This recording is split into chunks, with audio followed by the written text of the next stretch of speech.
अस्सलामु अलैकुम वरहमतुल्लाहि वबरकातुहू।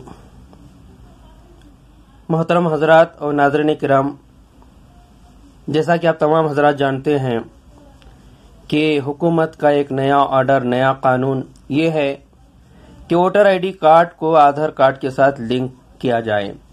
वोटर आईडी कार्ड को आधार कार्ड के साथ लिंक करना ज़रूरी करार दिया गया है। अगर वोटर आईडी कार्ड को आधार कार्ड के साथ लिंक नहीं किया जाएगा तो हो सकता है अपना वोटर आईडी कार्ड रिजेक्ट हो जाए और बाद में आपको तकलीफ परेशानी उठानी पड़े। तो लिहाजा आप तमाम हज़रात जितने भी हो सके अपने वोटर आईडी कार्ड को आधार कार्ड के साथ लिंक कर लें। और वोटर आईडी कार्ड को आधार कार्ड के साथ मोबाइल के जरिए किस तरह लिंक करना है मैं आपको स्क्रीन के जरिए समझाता हूं। आप बराए मेहरबानी गौर से देखें। इस तरह आप घर बैठे अपने मोबाइल के जरिए अपना वोटर आईडी कार्ड को आधार कार्ड के साथ लिंक कर लें। चलिए चलते हैं स्क्रीन की तरफ। आपको सबसे पहले जाना है अपने मोबाइल के प्ले स्टोर में। वहां जाने के बाद आपको इंस्टॉल करना है वोटर हेल्पलाइन। सर्च करें और उसके बाद में इस तरह का वोटर हेल्पलाइन का ऐप दिखाई नज़र आएगा। वहाँ पर आप उसको इंस्टॉल करें। मैंने तो इसको इंस्टॉल कर लिया, आप इसको ओपन कर लें। ओपन करने के बाद इस तरह का पेज खुलेगा। तो सबसे पहले आप वोटर रजिस्ट्रेशन में क्लिक करेंगे।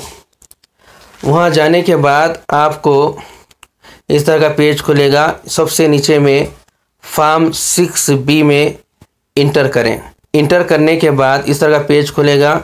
फिर उसके बाद में लेट्स स्टार्ट पे क्लिक करें।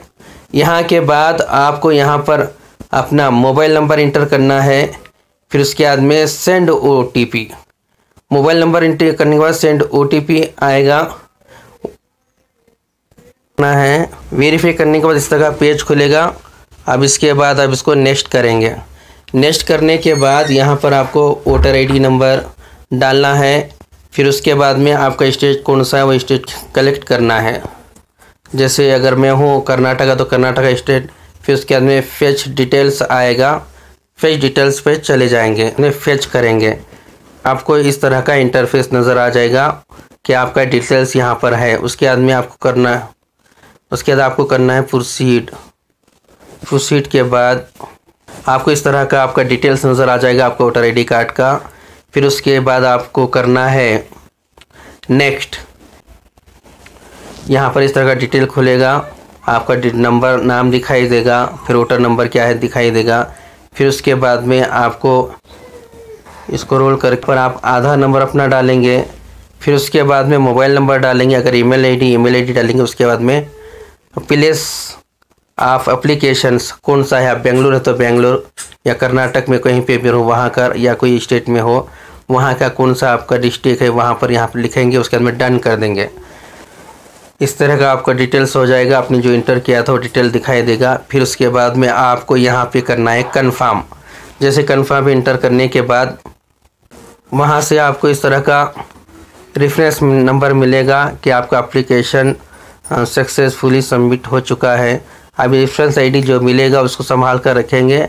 कभी भी आपके स्टेटस चेक करना हो तो उसके ज़रिए चेक कर सकते हैं।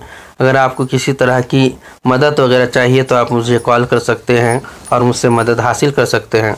आप हजरात से गुजारिश है कि इस वीडियो को ज़्यादा से ज़्यादा शेयर करें ताकि इस वीडियो से दूसरे लोग भी फ़ायदा उठा सकें। अस्सलामु अलैकुम रहमतुल्लाहि व बरकातुहू।